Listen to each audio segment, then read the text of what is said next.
Magandang araw po sa inyong lahat mga karbin natin at welcome back dito po sa ating munting channel Pinas News Review, kung saan re-reviewin po natin ang mga mahalagang balita dito sa Pilipinas. Mga simpleng komento sa mga issue dito sa Pinas. At eto nga mga karbin natin, kapapasok lang. Grabe, Reza nagulantang bigla ang utos Robin Padilla kumanta.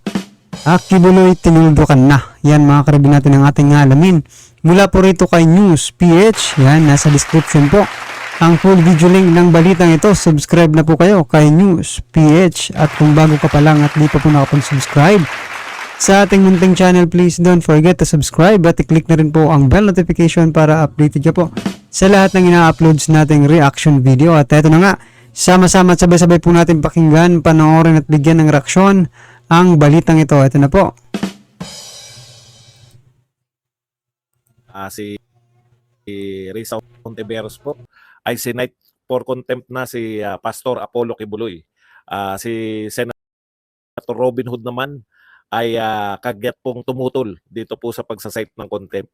Sinight for contempt, no? Sabi po ni Risa Ontiveros, pursuant to Section 18 of the Rules of the Senate, as chair of the committee, with the concurrence of one member here with me, I cite in contempt Apollo Carion Kibuloy for his refusal to be sworn or to testify before this investigation. This committee requests the Senate President to order his arrest so that he may be brought to testify. Pinaparesto na po para mag-testify.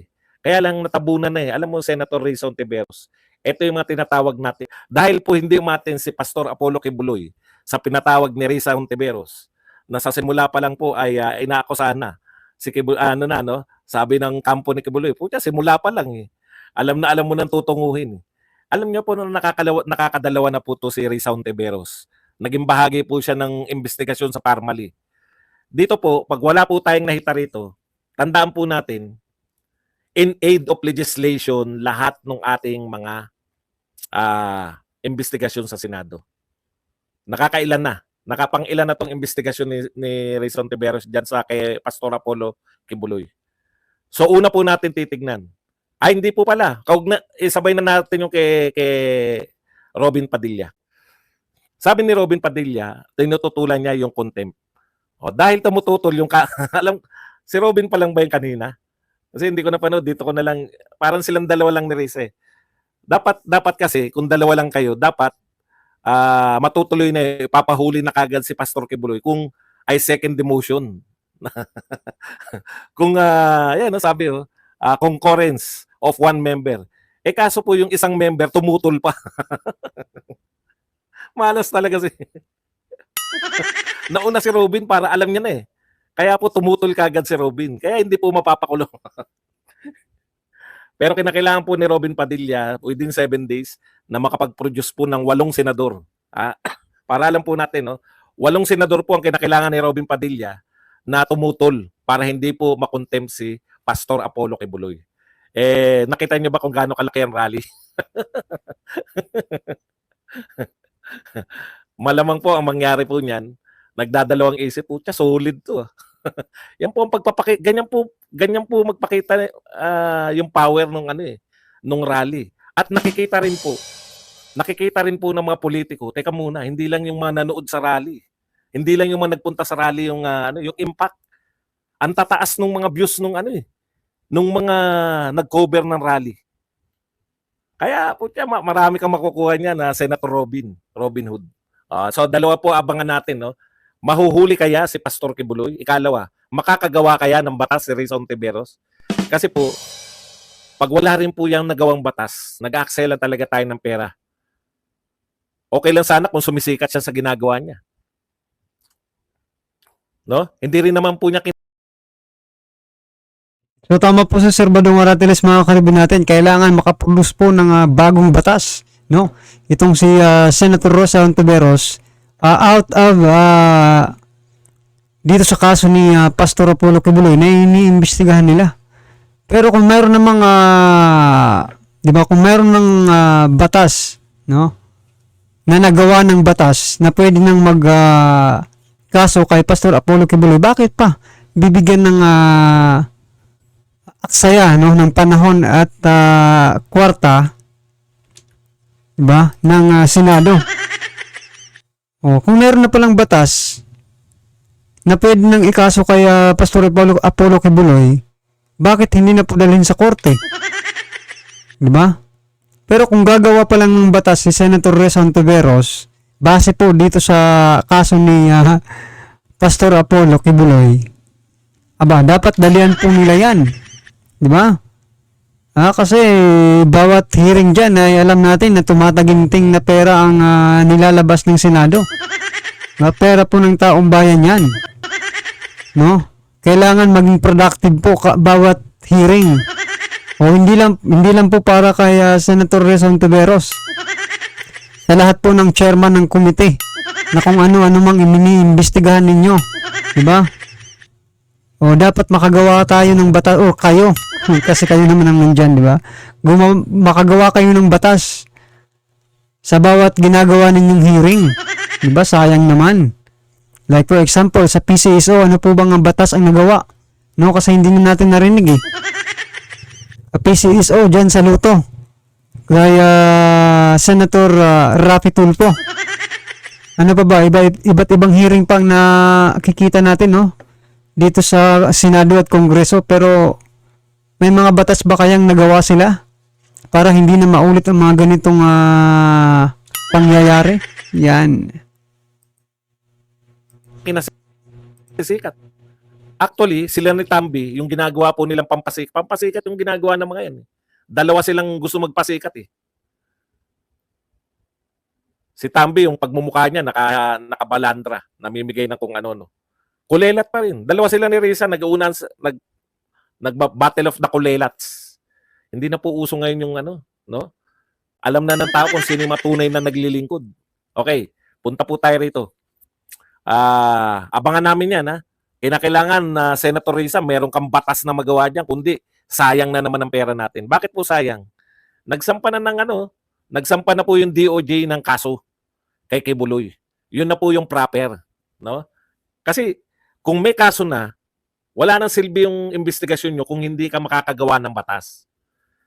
Kung ganyan lang po pana-investigasyon at walang batas. Kasi inaksayan nyo yung pera namin nung Parmali.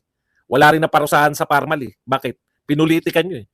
Inugnay nyo yung Parmali kay Duterte. Walang testigo, walang material evidence, walang ebidensya na nag-uugnay kay Duterte nung nagsulat ng committee report. Si Duterte ang may kasalanan sa Parmali.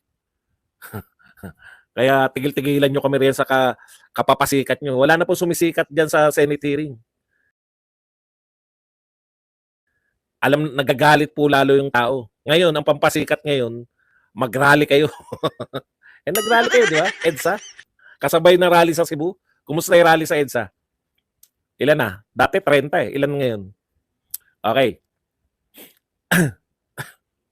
Punta na tayo rito sa iba.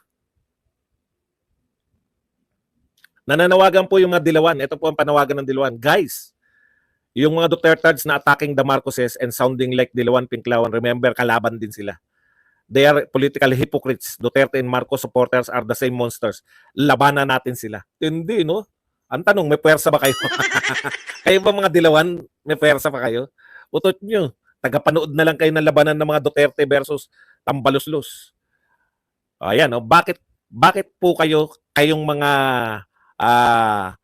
Tambaluslos supporters, Marcos, Araneta, Romualdez, bakit kayo galit na galit sa panawagan naming isisiro namin kayo, yung kandidato nyo sa 2025, no? Nagawa na namin yan noong 2019. Nanawagan si Pangulong Duterte, isiro natin tong Dilawan, kaya rin namin gawin sa inyo yan. Isa lang naman so far, ha? Isa lang naman yung posibleng pumasok sa inyo. Yun yung nagngangalang Erwin Tulfo, dahil mataas sa survey. Pero wag po na tayong sumunod sa survey. Hindi po ang survey ang magdidikta sa atin kung anong ilalagay natin sa balota. Mas makapangyarihan yung mga Duterte supporters at ang taong bayan. Tama na yan. 2 tulpo pa, tatatluhin pa natin yung mga tulpo. Tama na, isa lang. Tigil-tigilan nyo kami.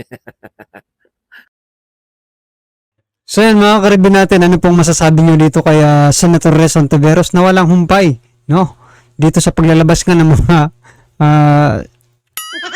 mga witness, no? Na Grabe po. Tapos wala lang magagawang batas. 'Di ba? Nagsasayang nga lang ng pera kung ganyan nga ang mangyayari. No, at parang ganyan talaga ang mangyayari mga karibin natin. Walang magagawang batas kung di ba? Pamumuliti ka lang ito at pagpapasikat. Parang grandstanding lang din ito. Parang si Mr. Grandstanding po ito. 'Di ba? O ano na? May nanalo na naman po. Walang iya talaga. Oh. May nanalo naman po sa loto. Oh. First winner ng first week ng March. Yan, magbibilang naman po tayo ng ilang week at nandiyan na naman yan. Alright? Oh, wag po tayong magano Balik tayo kay Reza Ontiveros mga karibin natin. Yan Sana nga po may magawang batas itong si Reza Ontiveros para hindi po masayang ang pera ng taong bayan. At para may pakita niya rin na hindi po siya namumulitika. At hindi niya po pilit na dinadawit lang ang mga Duterte sa investigasyon nilang ito kay Pastor Apollo Kibuloy. Yan. Well, anyway mga karibin natin, lahat naman po tayo may kanya-kanyang reaksyon at opinion. I-comment na lang po sa baba para at isa lang po ng ating mga kababayan ang inyo pong nararamdaman patungkol po sa naging balitang ito. Right? Kung bago ka pa lang at di pa po nakapag-subscribe sa ating munting channel, please don't forget to subscribe at i-click na rin po ang bell notification para updated ka po sa lahat ng ina-uploads nating reaction video at huwag din pong kalimutan mag-subscribe kay News PH. Nasa description po ang full video link ng balitang ito. Subscribe na po kayo. Maraming salamat po.